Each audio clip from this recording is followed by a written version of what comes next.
A few months ago, I ran some D&D 5e players through this game right here, Castles and Crusades.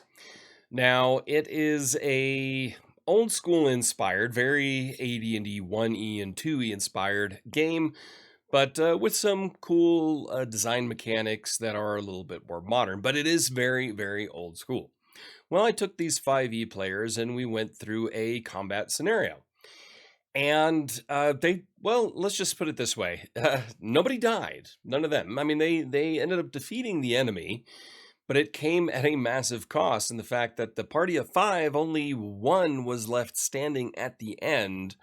Everyone else was below 0 hit points. Yes, this is a die at -10 hit point game, and they were left scratching their heads and wondering, how is this possible? What happened? They're level 1, but still, what what happened? These are just brigands. There was really nothing special about the enemy.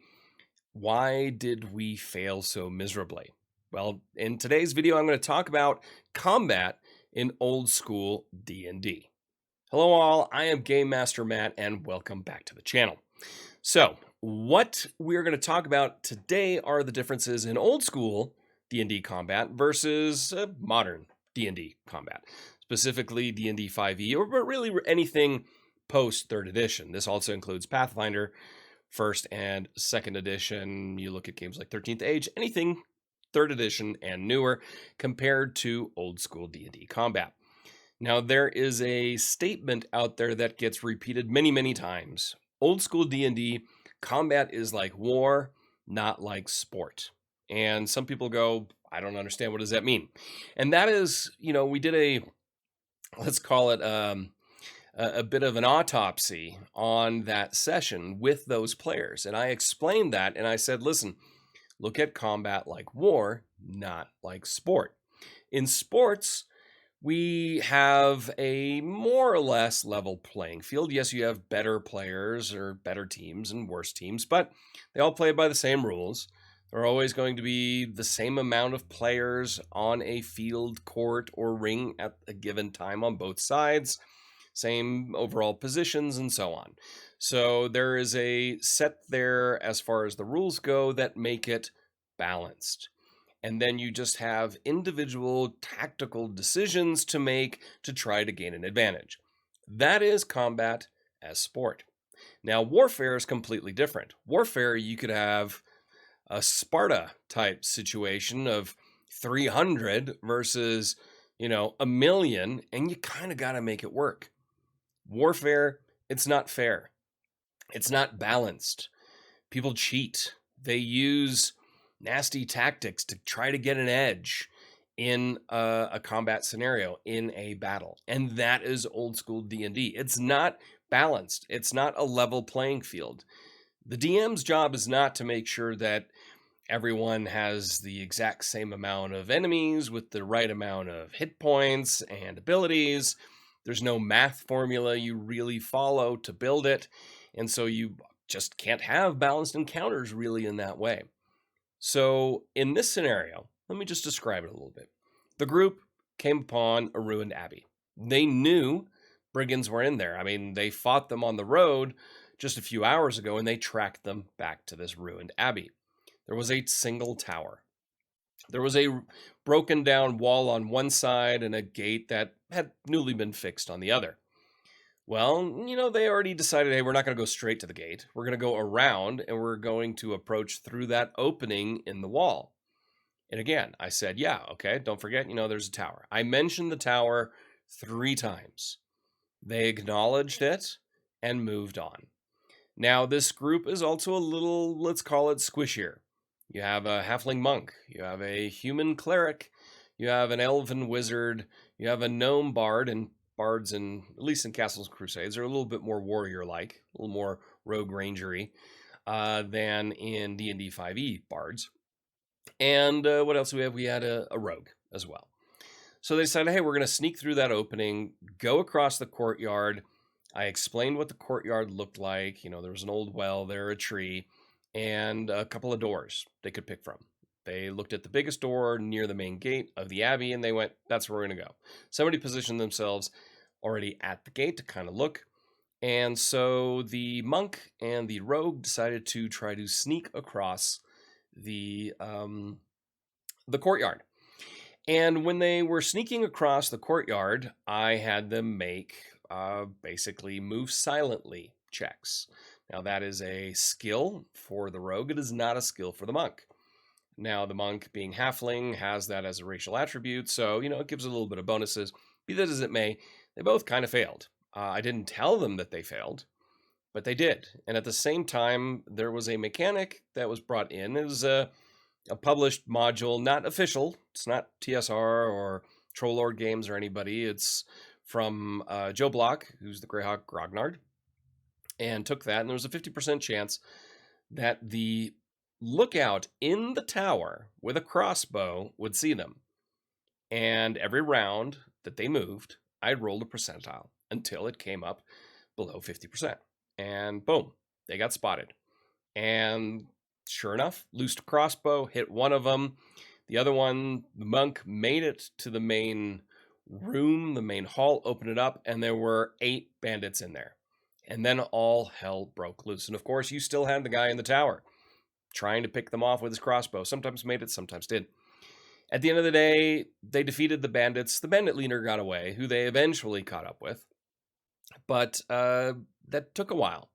And the only one left standing was actually the elf wizard with his wonderful whopping 2 hit points, believe it or not. But he was the one who was still standing at the end. And they went, why? What? How is this? This isn't fun. We got our butts kicked. And it's like, well, okay. I mean, that can happen. But you didn't listen. You didn't pay attention. I mentioned there's a tower. You should have paid attention to the tower. Maybe do a stakeout. All of these kind of things, they came into it like any group over the last 6-7 years that have run through D&D 5e goes into a combat encounter. They just go. Why? Because I'm not going to say plot armor, but 5e armor, at least, they're much harder to kill. And they have a ton of different abilities. And they can overcome anything just by dogged determination and just honestly pushing through and doing it. In old school D&D, that is going to get you killed. You have to be strategic, not tactical. And that's always the difference. In 5e, or Pathfinder, or 3rd edition Dungeons & Dragons, you have tactics, battle tactics. It's set piece combat. And tactics are, what ability am I going to use? We're going to move spaces here, spaces there. Those are tactics. We're talking strategy. Again, in warfare, you have operational level, you have strategic level, and then you have tactical. We are talking strategy. How do you approach this situation strategically? And that is one of the key things in old school D&D combat. If you want to succeed, if you want to live, you think of a situation in a strategy sense. So what's the first thing you would do in strategy? Recon. You would stake the place out. That same abbey, you check it out. You know there are bandits in there. I have told you, you followed them there. You followed a blood trail. You know they're in there. In that situation, I described the tower. Not twice, 3 times. Nobody looked up at the tower. Look up at the tower. Eventually, night will fall and a light will go on in there, and boom, there's somebody in the tower. Maybe don't approach it in the middle of the day. They could have waited till nightfall. All of these strategic decisions to your advantage. Lay traps, ambushes, so on. Because guess what? The monsters will do it too. And that is one of the key things as a DM running old school D&D. Nothing's balanced and nothing is scripted. If you go to the Caves of Chaos and you go to the Kobold Cave, there's a good chance you'll live. Now, of course, maybe there are 30 kobolds in there and there are only 5 PCs. Then you could die. But if you take the wrong turn, decide to go into the Owlbear Cave first, you're going to die at first level. And that is a low-level adventure module, by the way. In 5th edition, players are basically trained, or ever since 3rd edition, that they have so many abilities and powers they can overcome pretty much anything. Old school D&D, you just didn't have that. You had to use the terrain to your advantage. You had to come up with ideas and use strategy, set, like I said, traps and ambushes, lure people out. So then we had another session. Same group of players, different scenario, and this time they had followed that bandit leader. He went south. I threw in a ranger to help them out as an NPC because he was part of the Gnarly Wood Rangers. We were playing in Greyhawk. And they found this half-orc bandit leader holed up in a box canyon in a small little cave, and with him were 2 gnolls and 3 goblins. Well, taking to heart what I explained previously to the group, they decided, you know what, we're going to creep up on one of the ledges, kind of look down, scope the area out. And they saw where the gnolls and the goblins were heading, where they were hanging out, what they were doing. And I separated them. The gnolls were off by themselves, and the goblins were over by the cave. And that kind of laid things out. They had trees, they had rocks in the way. And the players decided, you know what, we're not going to do this at night because gnolls and goblins have dark vision. We don't. Only one of in our group has dark vision. The other one we have somebody with dusk vision. We have somebody with twilight vision. We don't really have dark vision in that sense. So at night, well, the gnolls and the goblins, they'll have the advantage. So we're not going to do it at night. We're going to do it during the day. Okay, fine. Good strategic decision as far as being able to see something. Because if you wanted to see something at night, you had to put on a torch, and guess what? You just got spotted. Well, they kind of surrounded the camp. They lowered themselves down outside of sight of the goblins and the gnolls. So they used a rope to scale down. They got into position. Then the rogue decided, you know what? One of those goblins, I'm going to try to sneak behind this bush and then do a backstab. Now, mechanics are a little bit different in Castles and Crusades than in Dungeons & Dragons 5th edition, but the strategy was sound. Take out the goblins and then hit the gnolls.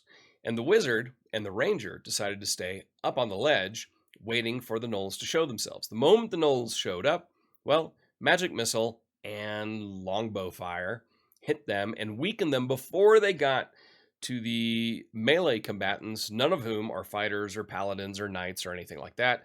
The most robust ones are a monk and a cleric. And it worked. It worked. In fact, they only took 1 hit. The monk did for 7 hit points, which cut her in half. Or at least half hit points, didn't cut her in half. But other than that, they didn't take a scratch. They took out everybody, including the bandit leader who eventually came out, and they dispatched him as well. That's what I mean with war versus sport, strategy versus tactics. Approaching old school D&D combat the same way you would in modern D20 games will get you killed. Look at the terrain, recon, use good sound strategy. As a DM, let your players take the time to really think about it and discuss it beforehand. Maybe not when they're right standing behind the gnoll or the goblin, but ahead of time, do some planning, scout it out, head back, discuss it, come back later, all that stuff. And the other thing you can't forget, you can retreat. Retreat is an option that you should look at when things are going very, very poorly in any type of old school or very deadly RPG scenario. You can leave, rebuild, and come back later. Or honestly, just leave. If that's an encounter you have to take, maybe come back with a new strategy. But then, of course, the DM knows that these monsters, NPCs, whoever it is, knows that someone's after them, so they're going to refortify, and there's going to be a change in scenario. But maybe your players have learned a little bit. They've got a little bit stronger. If it's a combat they don't need, well, then maybe you just avoid it and move on and say, you know what, we're not going to go for that treasure. We're not going to go for that, whatever. We're just going to move on because we're not ready. Those are all sound strategies in how you should approach old school D&D combat. I hope this helped you out in rethinking how you look at combat in old school D&D. And let me know down in the comments your interesting stories when it comes to combat in old school D&D, OSR, you name it. And please don't forget, like and subscribe. It really helps the channel grow. So until next time, I'm Game Master Matt, and I will talk to you soon.